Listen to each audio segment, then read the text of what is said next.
Les coups de tonnerre dans le ciel ne m'effrayaient pas.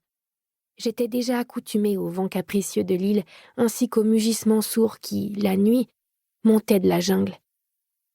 Je décidai de rester, malgré la pluie qui dispersait les poules en quête d'un abri. Bientôt, la terre sous mes orteils se mua en boue, et l'air chaud et humide devint glacé. L'eau atteignit mes chevilles, noyant les fourmis. Adam avait ordonné de ne pas rentrer avant qu'on m'appelle, mais la pluie se fit battante. Elle tombait à verse, trempant ma chemise et mes sandales et tambourinant douloureusement sur mon crâne. Je me débarrassai de mes chaussures, montai 4 à 4 les marches en bois menant à notre maison et me précipitai à la cuisine. Après avoir égoutté mes cheveux, je tentai de me réchauffer près du feu. Mais il n'en subsistait que quelques braises.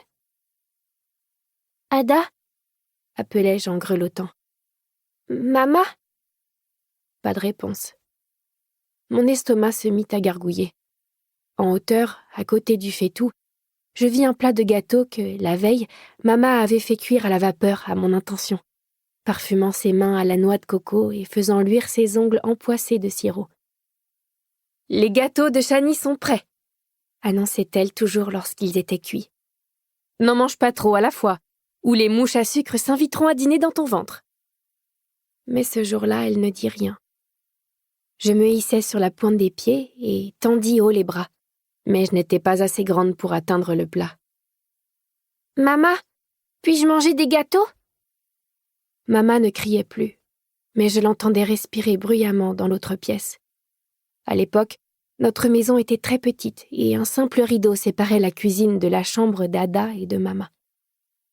Je me tenais de mon côté du rideau, sa toile rugueuse irritant mon nez tandis que je respirais contre elle, tentant de discerner ce qui se passait derrière. Je vis 3 ombres, celle de Mama, d'Ada et d'une vieille femme, la sage-femme. « Vous avez une autre fille » déclara-t-elle à mes parents. « Chani a une petite sœur. » Une sœur? Oubliant l'ordre d'Ada et ma faim, je me faufilai sous le rideau et m'avançai vers le lit de mes parents. Mama y était allongée, adossée contre des oreillers. On eût dit un poisson. Elle avait le teint translucide et pâle, et sa bouche, quoiqu'entr'ouverte, était figée. Je la reconnus à peine. Ada était penchée sur elle, et bientôt l'inquiétude qui se lisait dans ses yeux se mua en panique quand Mama empoigna les bords du lit, comme si elle s'apprêtait à nouveau à crier. Au lieu de quoi, elle laissa échapper un râle et une tache rouge macula les couvertures. « Elle saigne !» cria Ada à la sage-femme. « Fais quelque chose !» La sage-femme souleva les couvertures et se mit à l'œuvre. Je n'avais encore jamais vu autant de sang. Ignorant que c'était la vie même de ma mère qui s'échappait de son corps, ce sang aussi intense et éclatant qu'un champ d'hibiscus couleur rubis me parut presque beau. Mais le visage de Mama, tordu par la douleur, me laissa coite. Quelque chose n'allait pas. Je demeurais tapie dans mon coin, à l'abri des regards. J'aurais voulu tenir les mains de Mama, vérifier si elle sentait toujours la noix de coco, si le sirop avait comme d'habitude pénétré les lignes de ses paumes, et si celles-ci avaient toujours un goût sucré quand je les embrassais. Mais je ne sentais qu'une odeur de sel et de métal, celle du sang. « Mama » soufflai-je en m'avançant.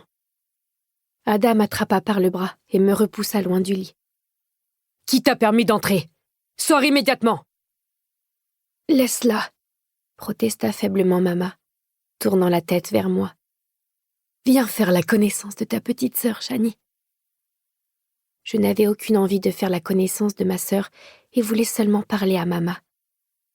Je tendis la main pour serrer ses doigts maigres et bleus, mais la sage-femme m'intercepta et me présenta le bébé. La plupart des nouveau-nés sont hideux, mais ce n'était pas le cas de ma sœur. Ses longs cheveux noirs, plus lisses que le verre et plus doux que du duvet d'oisillon, atteignaient déjà ses épaules. Son teint avait l'éclat de l'or et du bronze, et un soupçon de rose colorait ses joues rebondies ainsi que ses lèvres souriantes. Mais le plus enchanteur était cette lumière qui émanait d'elle, irradiant particulièrement autour de sa poitrine, comme si un fragment de soleil s'était logé à l'intérieur de son petit cœur. Pour continuer à écouter ce livre audio gratuitement, cliquez sur le lien dans la description et vous pourrez l'écouter en entier sans frais grâce à l'essai de 30 jours d'Audible.